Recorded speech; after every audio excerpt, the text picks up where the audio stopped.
But okay, it's good to get started. Welcome, everyone. My name is Troy J. Bacon, and I'm the channel of Kazaya, as well as a certified hypnotherapist and Reiki master teacher. So, for those of you who are new, Kazaya is a Seraphim entity, and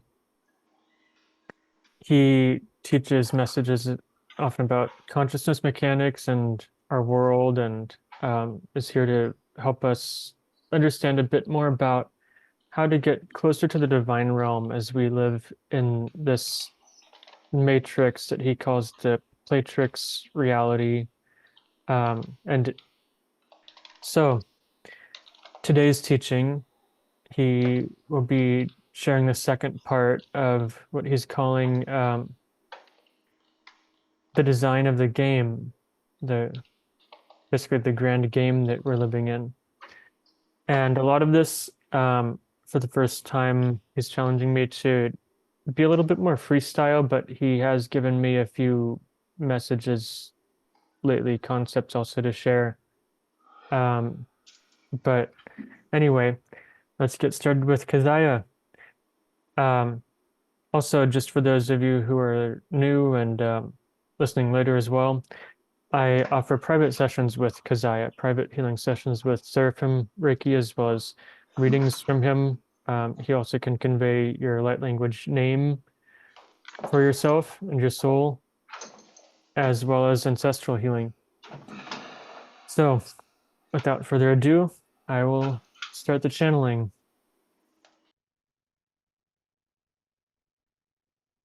Hello, everyone. Greetings, and it is an honor, as always, to greet you and speak to you in this fashion once again. As all of you probably know by now, my name, as you can call me by, is Kazaya, and I am a Seraphim. I often refer to myself as we, as I don't see myself as such an individual as you see yourselves. In the 12th dimension, we tend to be more like group and non-singular entities, which may be hard to describe in your words and logic. Today's teaching is the second half of what I am calling the design of the game, as we have shared the 12 dimensions in a circle model as a model that humans may understand in your delineated logic. And that is detailed a bit more in previous videos, as well as in the very last previous teaching.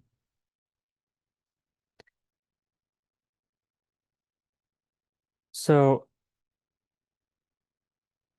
a bit of what we would like to continue with from the last teaching about the design of the Platrix reality game that you, as children of God, are playing in, as souls are playing in with your incarnations, is a bit of the design of planets and solar systems, as you call them, and stars, as you know them. We have described a bit before, and we'll go into a bit more depth of the interconnected oneness web, you could call it, of stars and the kind of like integrated neurology would be a good word in your language to describe this as, imagine that each star that you see and that's in your local universe in this playtrix, each star is like a neuron, and each neuron has uh, kind of like a core, a main bulk to it, with also connections to other neighboring neurons. And so that's a bit of what the very kind of like divine masculine representations of stars are, and how they are actively and constantly in connection with the other stars of the cosmos. And it is for this reason that planets and actually whole solar systems have their, you could call it timed and planned, as you might call it, ascension and evolution due dates, in which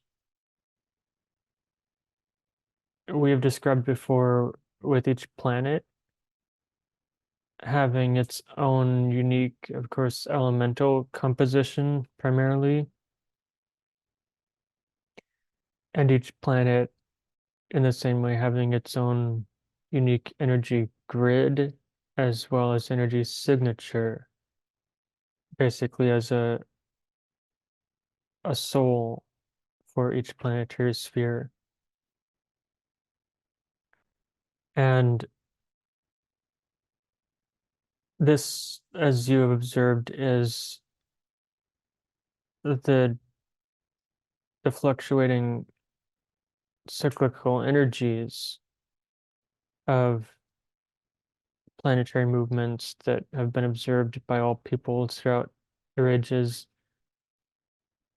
that has an effect on humans, and especially stirring up energies in your underworlds, in your personal underworlds. And the awakening, and as you call it, awakening and ascension process, which is an energy evolution, really, that you see humans and actually animals and all life on Earth going through at this time, is not necessarily just unique to Earth. It is a collective evolution process that is happening throughout your solar system. And one thing to understand about stars is that, of course, each star is essentially a host to multiple planets, often some that are habitable to different kinds of life, and some also advanced beings that have found ways of living, sometimes in different dimensions, but living in their varying atmospheres, as well as inside some of these spheres. And so, something to understand about stars is that they also have their own, what you might call, chronology and timing. And as astronomers have observed, they have their life cycles, which progress from younger stars, usually to larger stars at some point, and then towards the end of their very long life cycles, sometimes shrink and become smaller stars. Each one is different, but it has its own life cycle and chronology. And eventually there is an age of a greater maturity, maturation to each star. You could perhaps liken this to a process or a timing similar to your puberty process that each human as well as animal goes through. And each star has, of course, its shorter cycles that you observe over so many years and repeating throughout your lifetime, as well as it has its larger chronology cycles that eventually it reaches a period of greater outbursts, usually for a shorter duration, relatively shorter duration of your time. And this is an essential part of what we have described or mentioned before as the due dates of evolution of each planet and solar system. Now, the basically soul, as you would call it, of each planet has its own consciousness, as you're aware of. And each planet kind of chooses its own nature in which it can either kind of has a bias towards allowing and harboring certain kinds of life. Earth is one that has actually a fairly rare planet that has chosen a a completely diverse and practically infinite possibility for it. However, just as uh, this local sun, this local star that Earth is revolving around also is reaching its point of maturity. Earth is as well, and they are maturing, going through their maturation process together. Now, this maturation of stars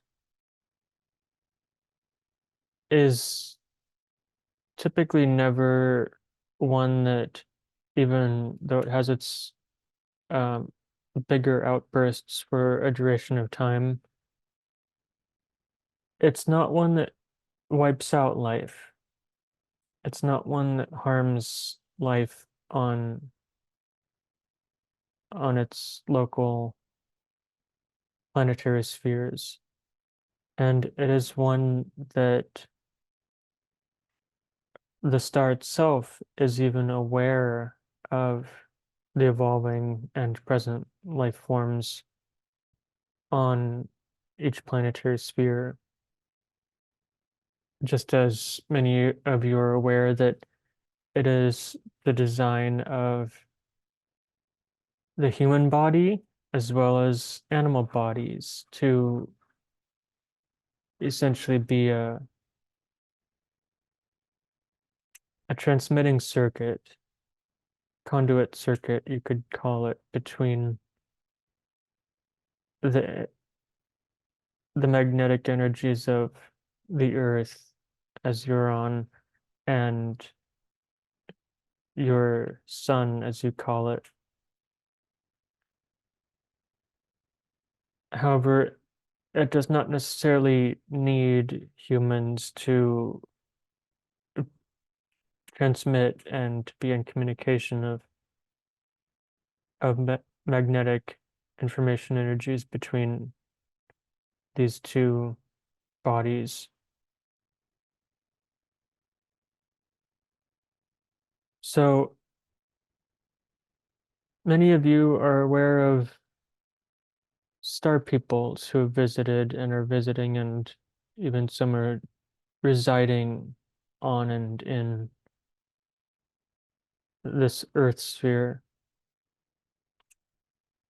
This is quite normal, as this is what planetary spheres are really designed for, is for supporting and harboring evolved life.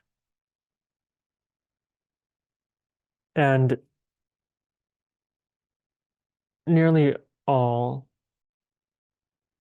almost all of the interstellar peoples who are on this Earth sphere come from stars that have already passed through, most of them a very long time ago, passed through their maturation process of this sort, which of course has its due and destined effects on the energy circuits of the evolving people on their local planetary spheres. And this is why the interstellar peoples who are here and who are interacting with many of you are waiting for humanity to wake up enough for them to be able to have regular interactions and easier interactions as well. And they come from worlds where there is no war. The first time Troy's soul counterpart many years ago remembered that, really revisited, looked through the eyes of his previous body on planetary sphere in what you call the Pleiades.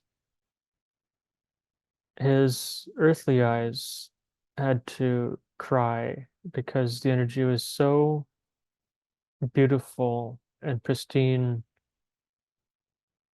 that at that point he had never before remembered or known what it is like to live on a planet without war and conflict. This is essentially written in the expected destiny of each planet and solar or stellar sphere.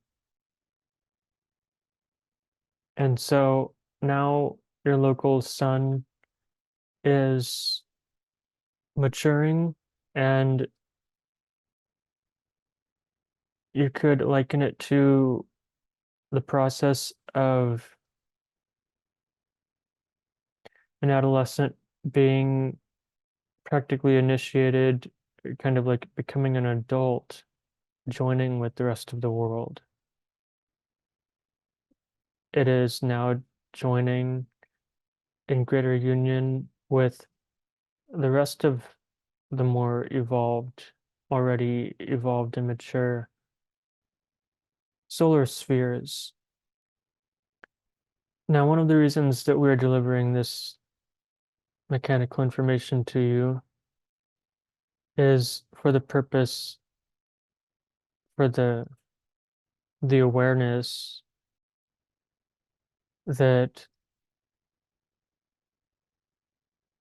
just as many of you are able to learn to and have consciously connected with the energy, and you call them transmissions to and from your local sun, you can develop a connection, be aware of the what you call transmissions from your local sun, as well as it is now connecting with and transmitting better in a different way, maturing way, with the other evolved stars of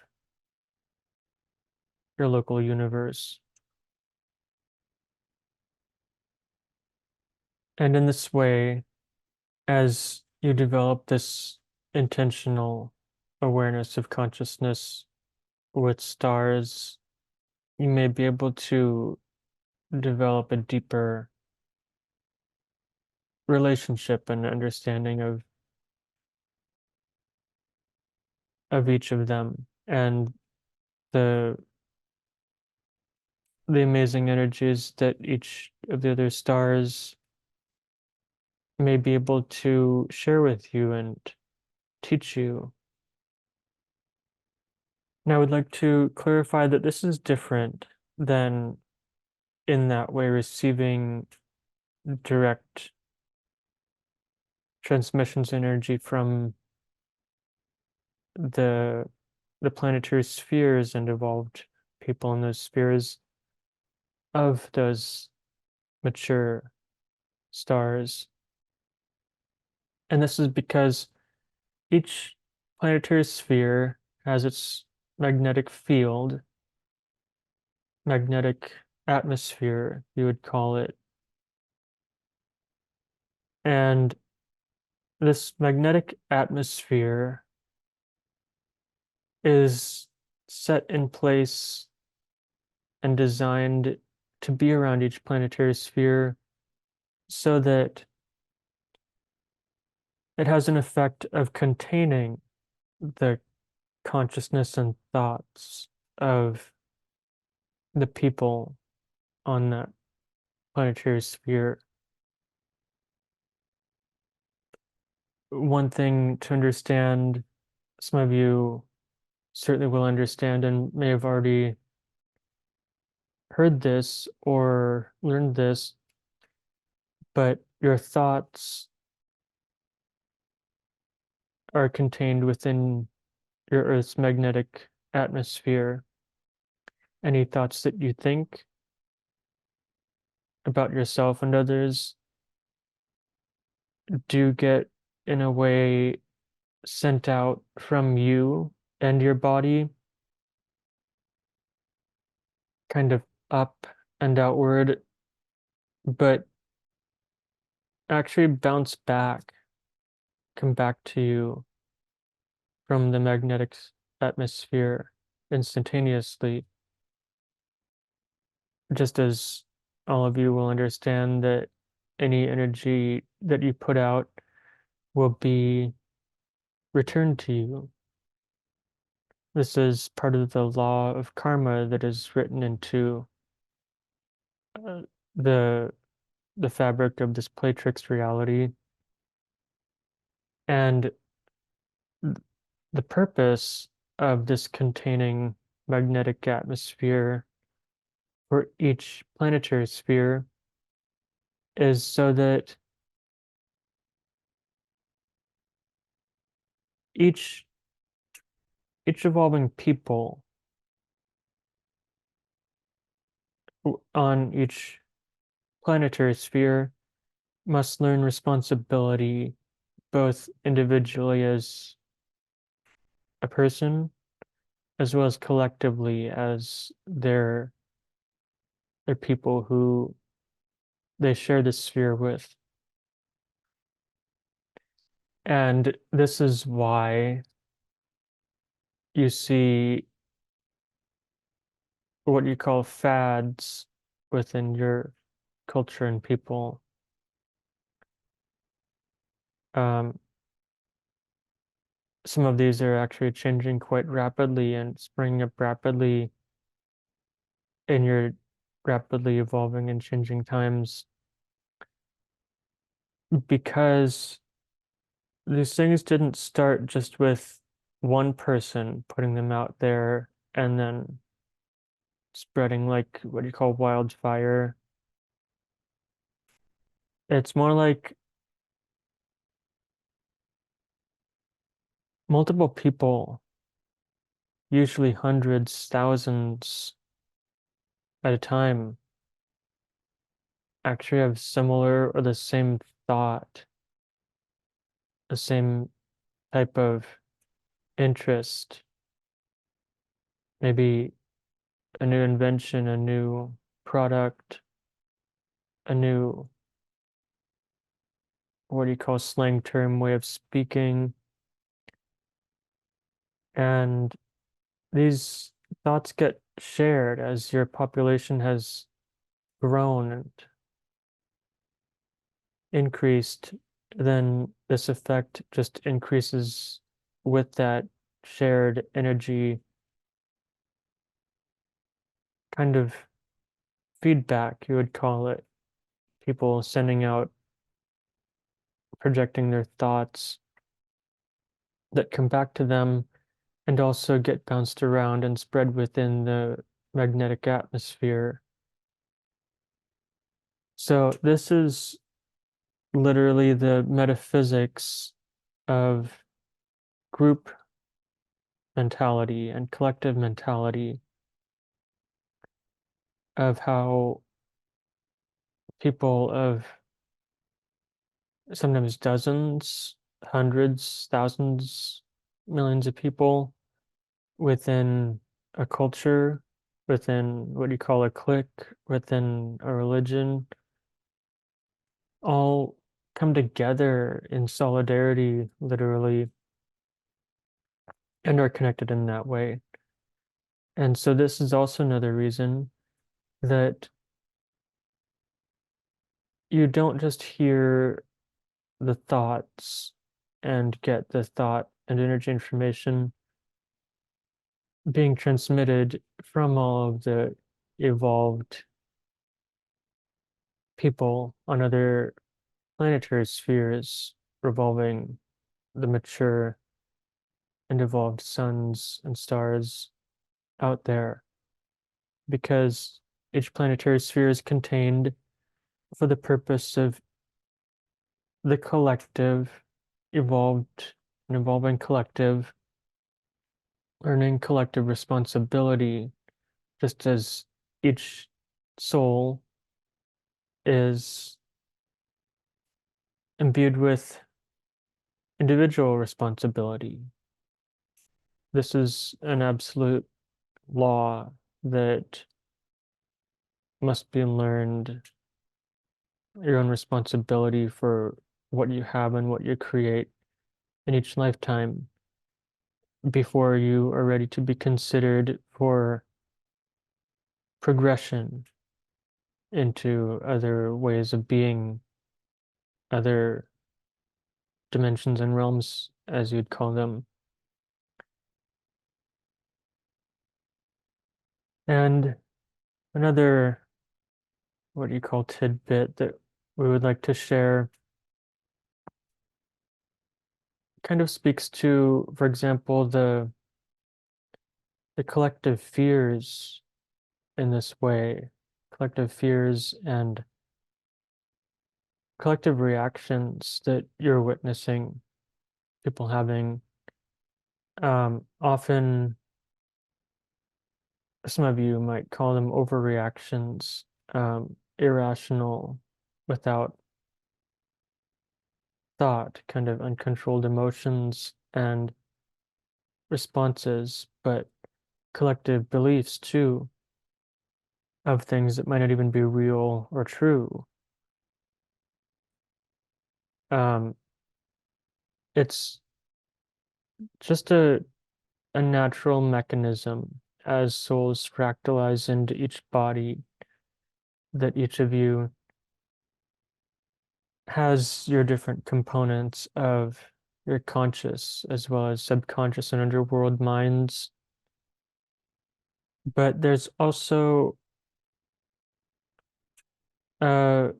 We see it from our perspective as sometimes detrimental mechanism of the human type of mind that projects onto things. You commonly observe, and this can also be evolved into a positive projection, but you commonly observe the negative projections, usually untrue and distorted projections of people, of their traumas, their fears, phobias, perhaps dark things they get excited about being projected outward and affecting how they're able to even receive truth and information and how they interact with the world. We can go into perhaps some more specifics and specific examples of this idea and these mechanics that we have described in the Q&A, but we feel that all of you understand what has been shared and that you've seen the effects and specific examples of what we're discussing. So at this time, as this is a group interaction, I see it appropriate to open this space to group questions. Greetings again, Kazaya. Great to be here. I just had a question that came up as you were sharing that. Since everything in the universe is evolving, everything in our solar system is evolving, are there in fact like civilizations on each planet in our solar system? Or if not each one, then which ones? Thank you for asking this question. And the answer is yes. Yes, there are living beings as well as some evolved living peoples on most of the planets in your solar system, except for the planet Mercury, which is too hot, really a physiologically, biologically dead planet at this time. But there are also, you may not understand them, but highly evolved, as you would call them, um, powerful, high up types of energy beings, and a universal council that sees it appropriate to put and has a base on such a planet as Mercury that cannot be inhabited. However, yes, there are people and civilizations and life forms on every other planet, even as far out as what you call Pluto in the solar system. Although we can't say that there are people as you know them on Pluto at this time. There are some small creatures, though. Interesting. So I would probably assume that most of these other civilizations in our solar system would be mainly underground. Is that correct? Many of them are, especially in the case of Earth at this time. However, just as you all know that there are interstellar ships that are in your skies effectively at all times that are capable of staying invisible, there are also ships as well as some perhaps larger ships and structures that are above the surface of this planet that are just always invisible to you. Some come and go. For the other, most of the other planets, some of them, especially the what you call solid ones, yes, of course, have civilizations under their surface where it is perhaps safer and more habitable, more controllable. But there are still some bases and civilizations on the surface of other solid planets, even the planets you call Venus and Mars, even under the gas clouds of Saturn that live on the surface, but may be invisible to your instruments because not only of their cloaking technology that they may be able to employ, but the the collective total dimensional density that they all live in is out of phase from you. Great. Another quick question comes to mind. I believe, gosh, about 3 years ago or so here in the Denver area, I saw a UAP in the skies. I don't know if you can read my memory a little bit. I was just curious as to if this was what we'd call an alien ship or if this was some kind of something designed by our government and our secret industries. I saw it flying across the sky and then I saw it cloak and go invisible with my own eyes. Yes, we are sensing that the the energy and nature of this craft you saw was indeed not of your government as you would call it, but it it is technically a ship that is kind of used and stays on this Earth sphere, but operated by what you might call interstellar beings, although they technically reside here also. Brings to mind another quick question. I guess I'm curious about how much influence are the governments of our world collaborating with or working with alien civilizations? And maybe to an extent more is, are humans in control of this world or are off-worlders more in charge? We have actually commented, shared our perspective on the last part of this question in a previous interaction that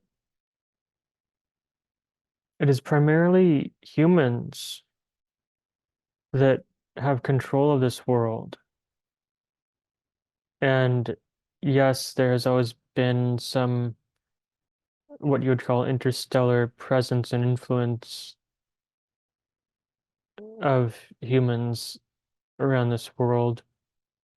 But what humans are creating and maintaining and interacting with is human, and your free wills are such that you can choose, and even what you call your higher ups and leaders can choose to not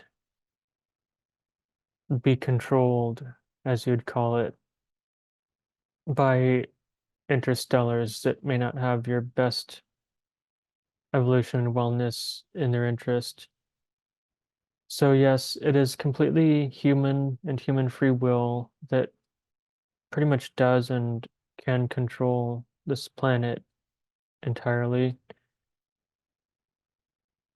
But there always has been, as we said, a presence of interstellar peoples here.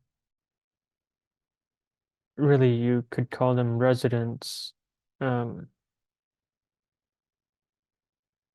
kind of like inter or extraterrestrial residents here. Some of them were born here and raised here as well. But yes, there's always been their influence often in your ancient cultures, and that presence has survived up until what you call the modern era, even some today. And they've always had either an awareness of or some interaction with, even if it's not in a direct conscious way, of what do you call world leaders. Okay, excellent. I think I got one more question and then I'll open it up for the group. In regards to the fall of mankind, I'm curious if all humans or most humans or only some humans actually started out as angels and then chose to incarnate into this physical reality for the life experience. Hmm. Hmm. We do like this question, and we can say that there have been a handful of humans who were angels incarnate and who left their teachings and imprints on this planet. And this is actually quite normal to happen to other planets too. But we would not say that all human souls were angels. There's a different kind of realm and dimensions that most human souls come from, human type souls. But just as this is a very um, complex, infinite Playtrix reality, there's not really just one dimension or realm or place that human souls come from. Humans can, of course, be incarnated from the fairy realm, from from other beings, even what you call Sasquatch and dragon beings. Some come from other worlds. Some human souls have even evolved, as you would call it. Not all of you, but some have evolved, as you'd call it, through the process and through the types of flora and fauna, um, into eventually kind of graduating, as you would call it, into a human form. Some of you, though, many human souls, especially those who know yourselves as very old souls, were a soul, kind of like oversoul, um, being and even cluster before the earth was created. And this is just another, what do you call, playground that you have chosen to play play in with the basic and even more complex rules of forgetting and the ego's projections, and eventually over time returning to the light. So in short, we can't say that all human souls, or very many, actually were angels at all. Most come from other realms. Thanks for that answer. That's what I suspected. Another quick question comes to mind. Is it safe to assume that many of our historical popular leaders that were innovative and preached peace, such as Jesus Christ or Buddha or Gandhi even, would these be angelic souls who incarnated here for that purpose? Some yes and some no. For some of the what you might term avatars, we can say that they do come from a type of avatar collective that you would name as Jesus Christ, as Muhammad and Buddha, Krishna, even Kuan Yin, perhaps a few others around the planet, do come from this very holy avatar collective. And they they have incarnated and left their teachings, which many of you find commonalities in. Um, they do this for the purpose of kind of persuading and assisting in the the opportunity for awakening and evolution on an evolving world. Some other types of souls, such as the one you call Gandhi, um, Mother Teresa, even a soul you call Abraham Lincoln, and perhaps even Nikola Tesla, Einstein, and Thomas Edison, for example, are a type of souls that had many other incarnations before the names you knew them by. Some even came from other planets and worlds and dimensions with their knowledge and wisdom to teach and leave behind for also a different type of opportunity for human growth and evolution.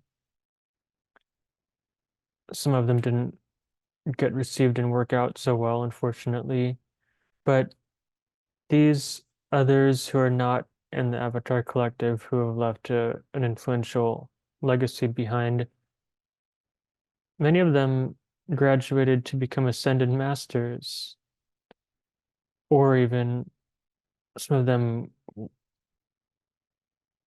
were a type of ascended masters who chose to have another incarnation of high energy and teaching, um, to play a great part in human history and evolution.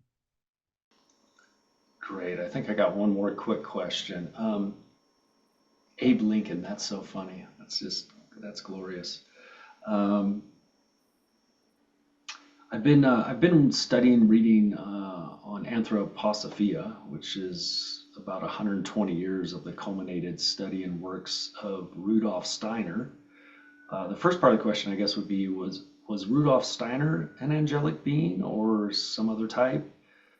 And the second part is in his writings, basically it's indicated that approximately 2,000 years ago, that Lucifer incarnated into human form in the body of Genghis Khan. And if this is true, what was his real purpose and goals in doing so?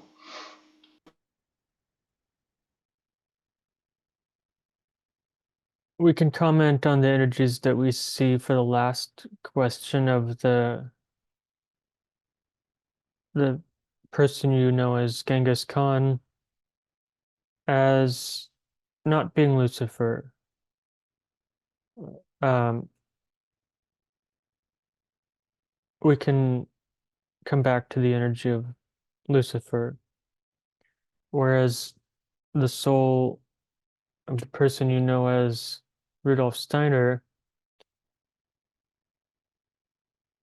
yes, indeed, is a wise one and a true, you could call it keeper of light and wisdom on this planet. He, we see, has done the type of work he left behind on other planets as well.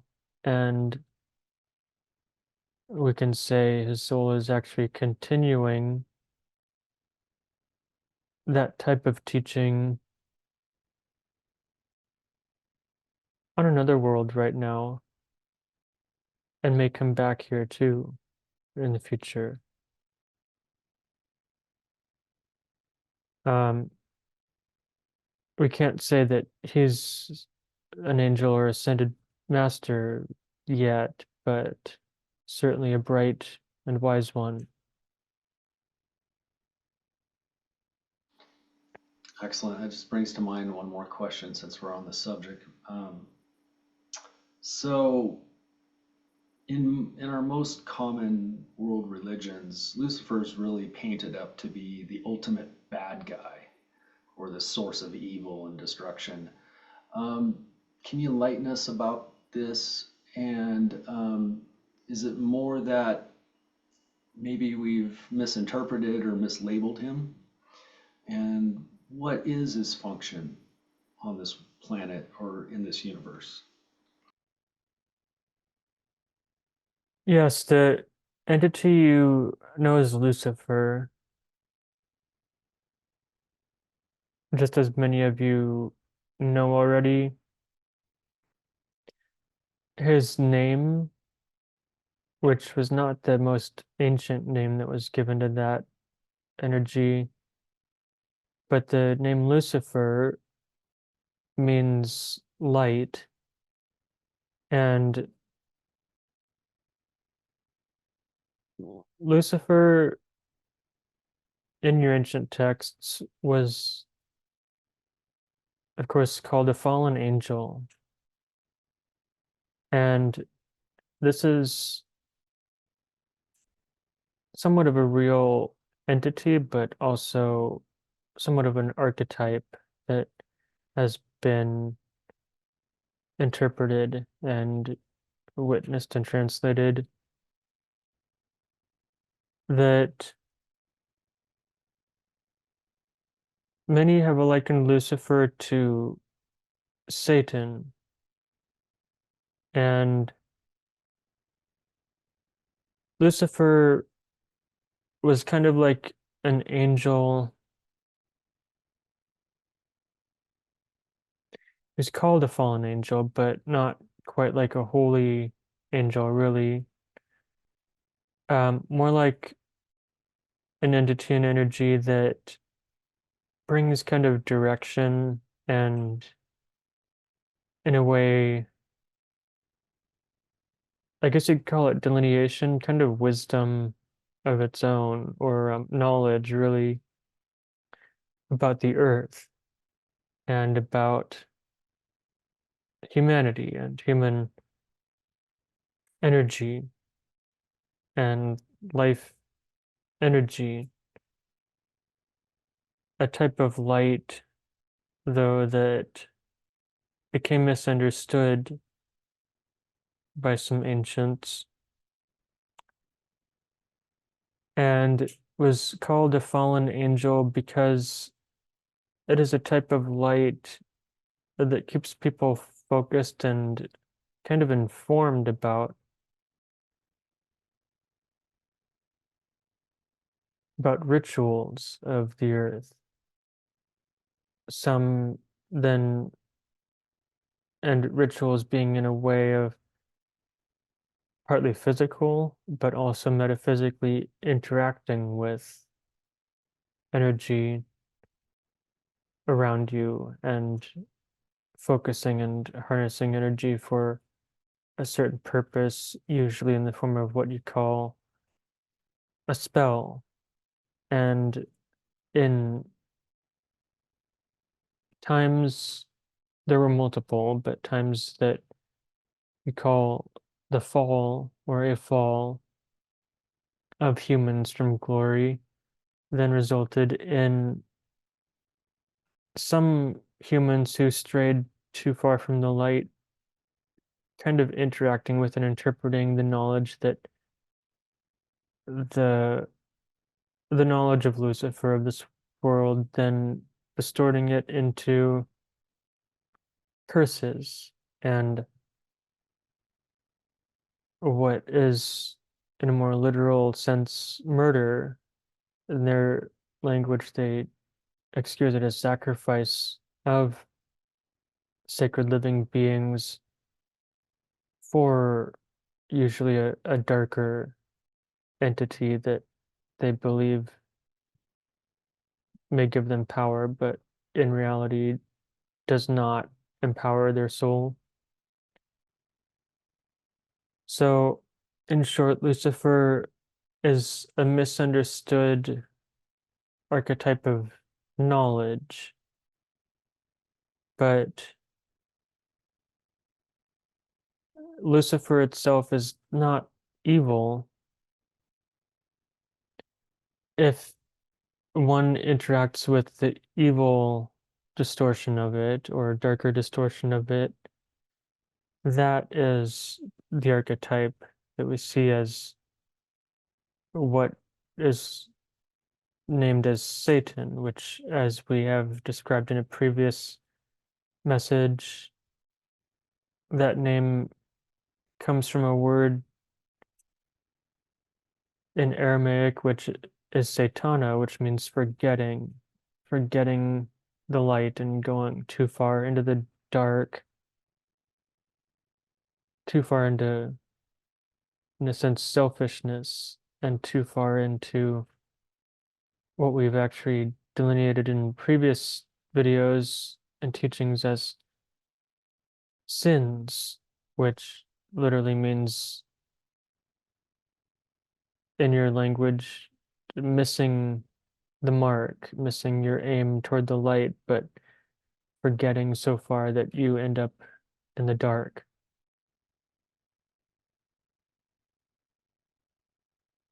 So we could also say that Lucifer is a knowledge, kind of a light of knowledge that can be what you make of it.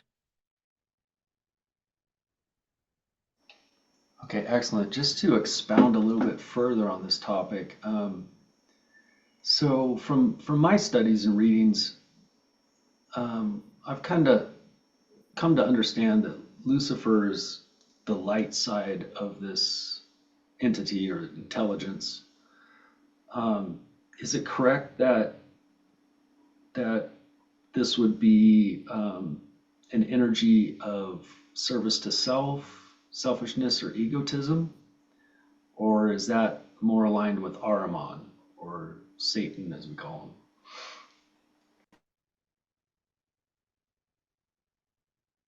him? We would not say that Lucifer in its essence is necessarily aligned with self and selfishness.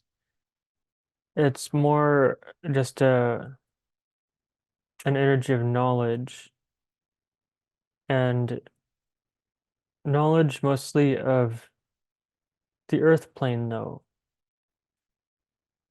Um, Not necessarily knowledge and connection with the divine and heavenly realms, as you might term them, but just knowledge.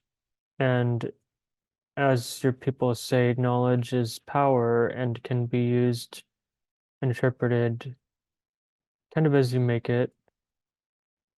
So in that way, it's not the same as the the energies you call Satan and Ahriman. Um, Ahriman and Satan are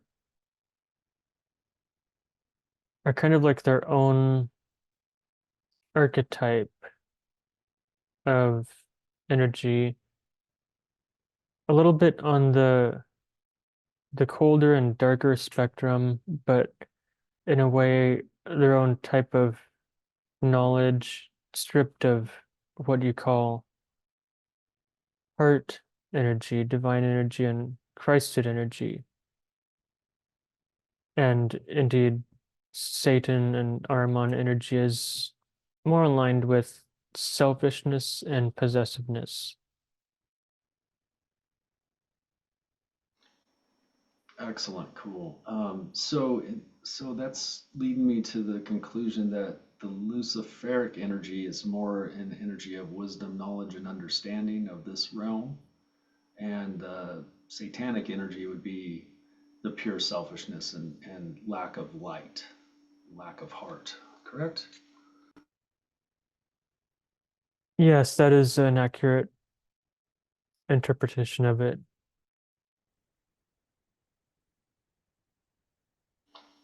Most excellent. I think I'm out of questions. So, ladies, if you'd like to unmute yourselves and start asking some questions, that'd be fabulous. We do want to try to wrap up in about the next 20 minutes. So, feel free to ask any questions about spirituality, the higher realms, the lower realms, evolution, gifts, healings, abilities, or anything else about the angels that you're curious about. If there are no further questions, what we can do at this time is a bit of Seraphim light language as an addition and to start bringing more light and lightness into these teachings. Yes, that would be most excellent. Thank you, Kazaya. Wow. Ah. Mm. Ah. Mm. Ah. Mm.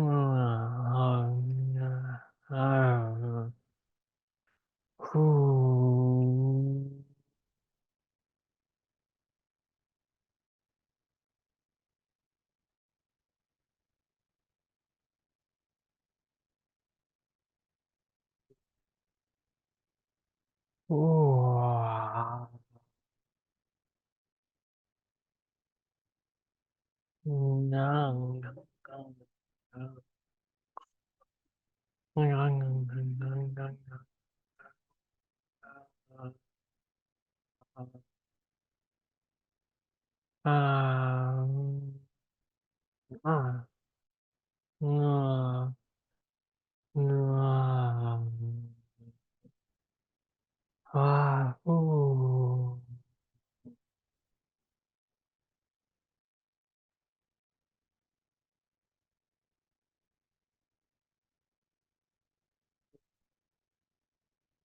Ooh.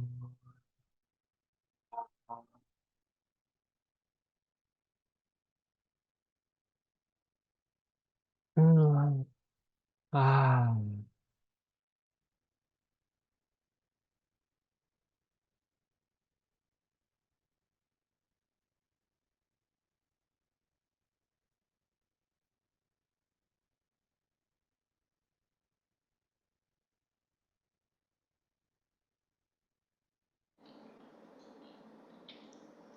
Maybe I could ask one quick personal question. Quite excited about this week. I'm going to be going to only the second live concert, musical concert that I've been to probably in the last decade or so, maybe even 15 years now, which is Mike Love here in Vail, Colorado on Thursday. Um, I'm kind of concerned about if I'll be able to find a ride home or if I should need to pack and prepare to stay overnight and return on the bus in the morning. Can you enlighten me on this subject?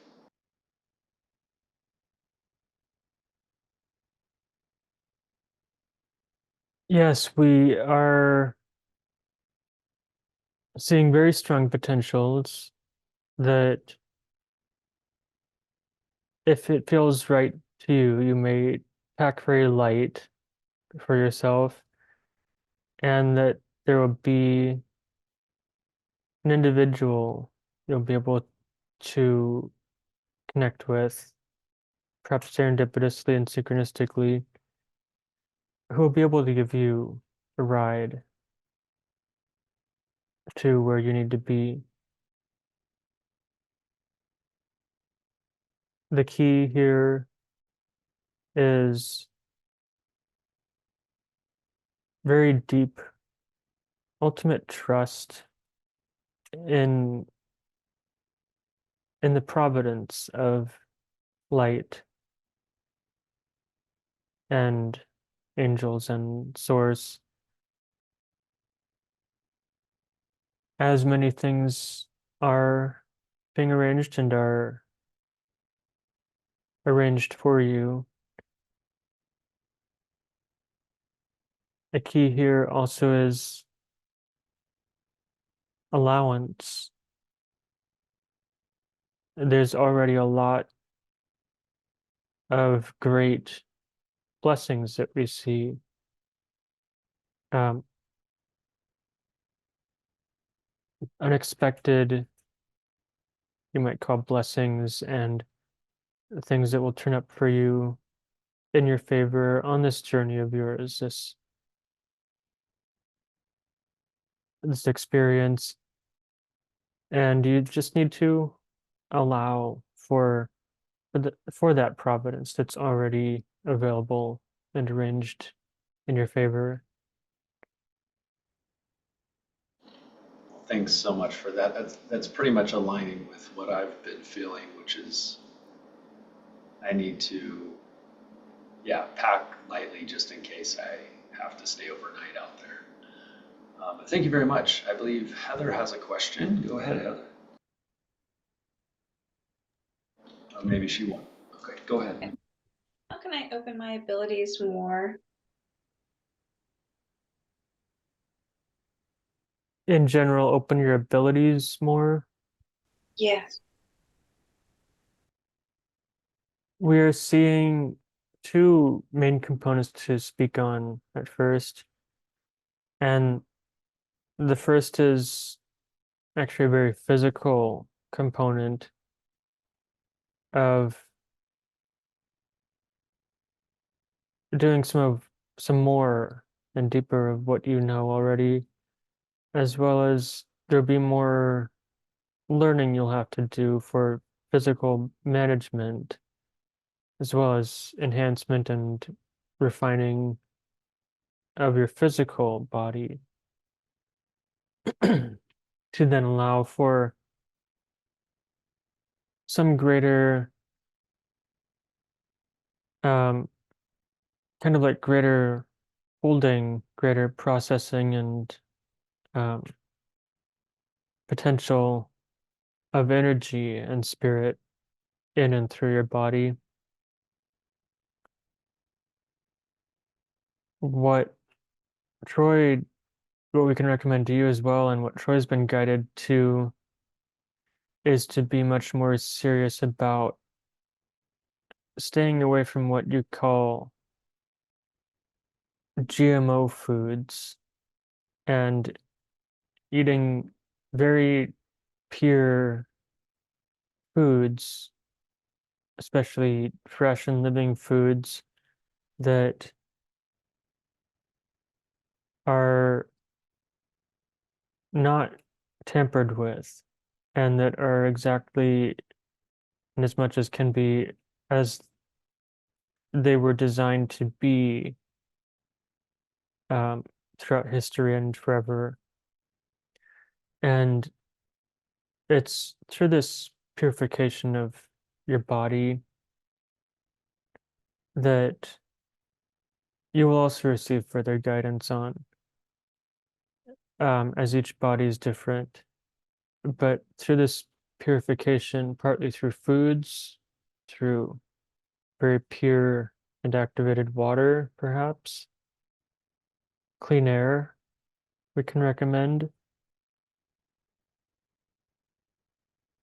that your body will start to operate on a cleaner scale for energies that are coming in and potentials of your abilities.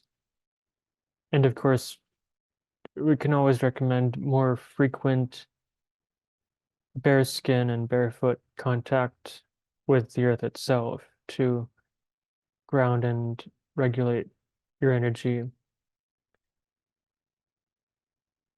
And on a similar note as that last one, we can recommend very consistent and frequent practices of the ways that you practice the spirituality that you know, as well as practice your abilities, tuning into them, utilizing them with yourself and others, and even exercising, even if it starts with imagination, to expand them. Perhaps imagine and expand into new abilities and realms that you can use your abilities in.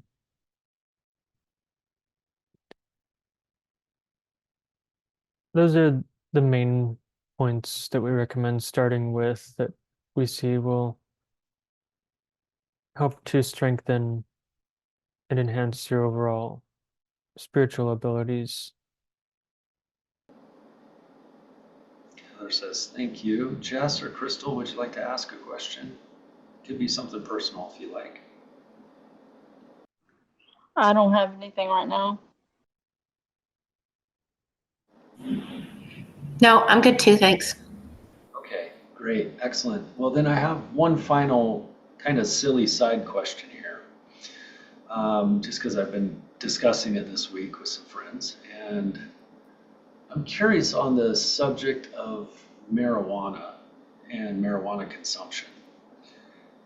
I understand that smoking anything is not good because it damages our physical bodies.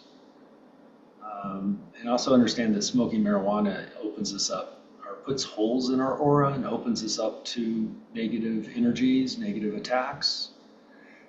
I'm curious though mostly about how does the smoking of marijuana compare to the oral consumption of marijuana edibles?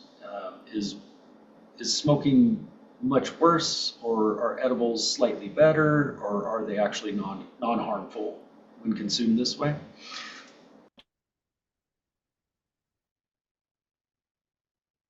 Yes, this is a, we see, very useful question for perhaps yourself and everyone who may resonate with this herb. And yes, we do see that the what we could describe as more unconscious use of this marijuana herb does leave one open to, as you would describe, holes in your aura and perhaps even other, what you may also call energy residues and attachments and even entities and energetically unhealthy things, as well as there is a physical component of not only the smoking of this herb causing damage to the brain, as has been proven, actual holes in the brain, as well as the smoke and excessive smoke, especially, causing some damage to the lungs. We can say on the topic of smoke in general, especially herbal smoke, that very, very minute and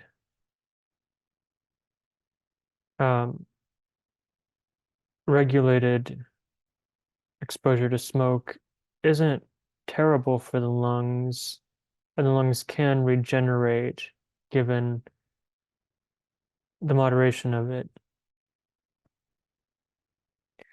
And especially, there's another aspect that even your science has proven to be very powerful and relevant in the terms of not only herbs, but foods and other substances in the way that you consume them.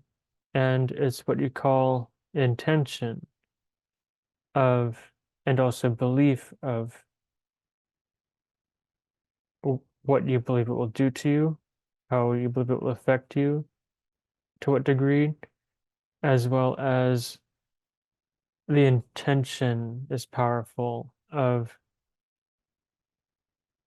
how you are consuming it, the energy and intention of which you are allowing it into your system.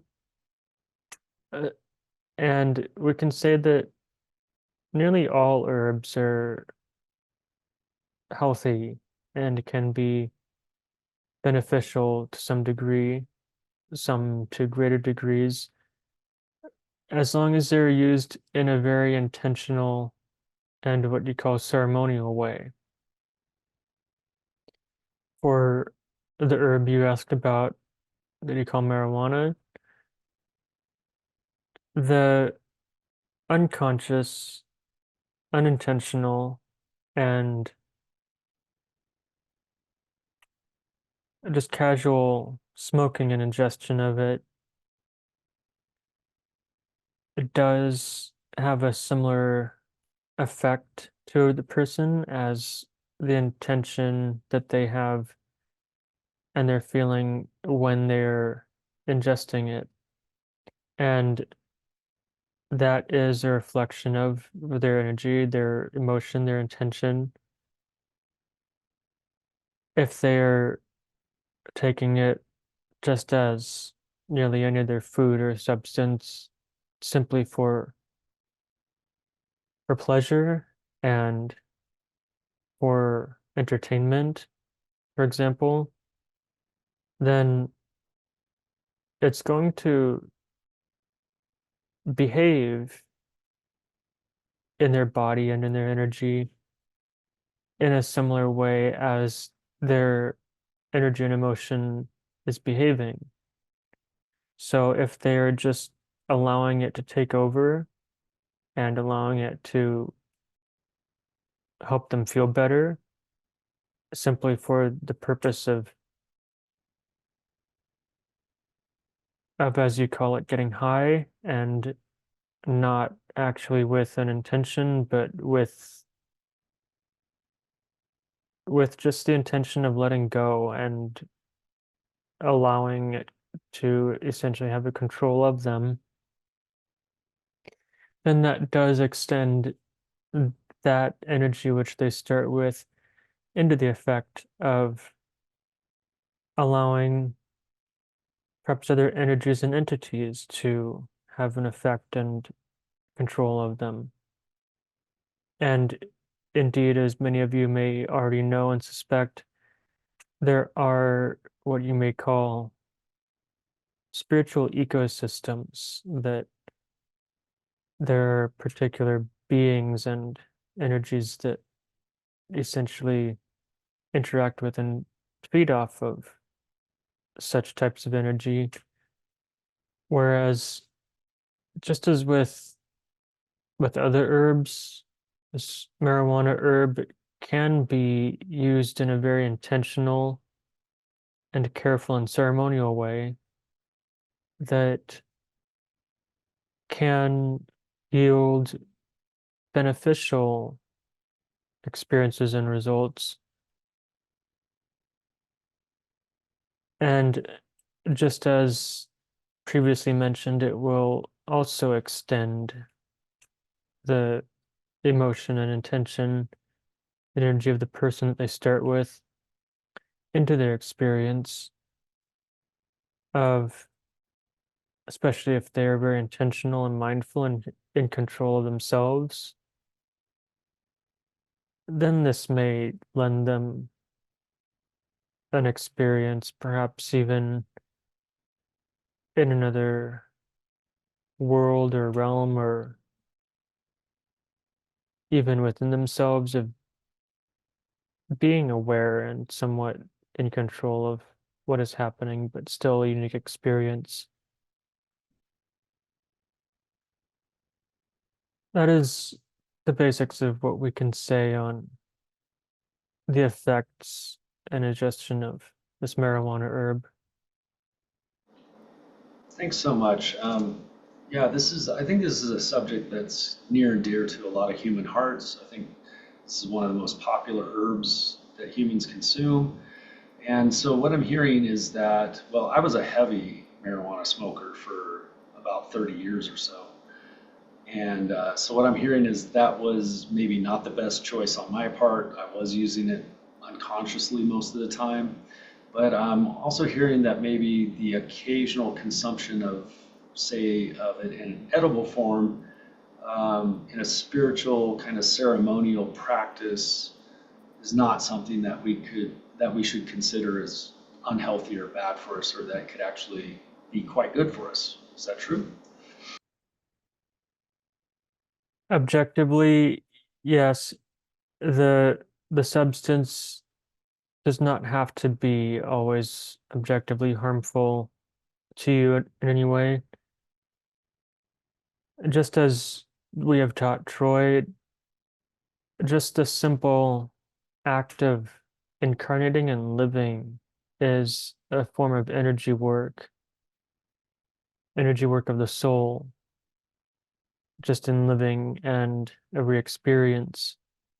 And in the same way, it is your energy and intention and energy of your soul that you bring into the experience that does have a powerful effect on it. So from our perspective, it does come down to the type of energy you are choosing to work with.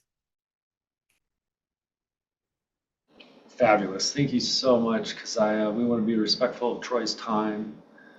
So we should wrap up for this week. We'll be back next week, same time, same channel.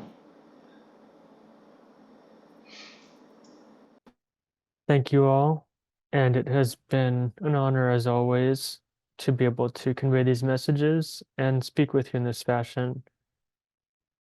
And again, as always, we do recommend to everyone to spend time to smell the flowers, to allow bare skin contact with the earth, your feet especially, to allow the warmth of the sun to caress your skin, and to cleanse yourself in wild waters safely when you're able to, as these are some of the four main elements that do help balance what your bodies are designed for. All is well.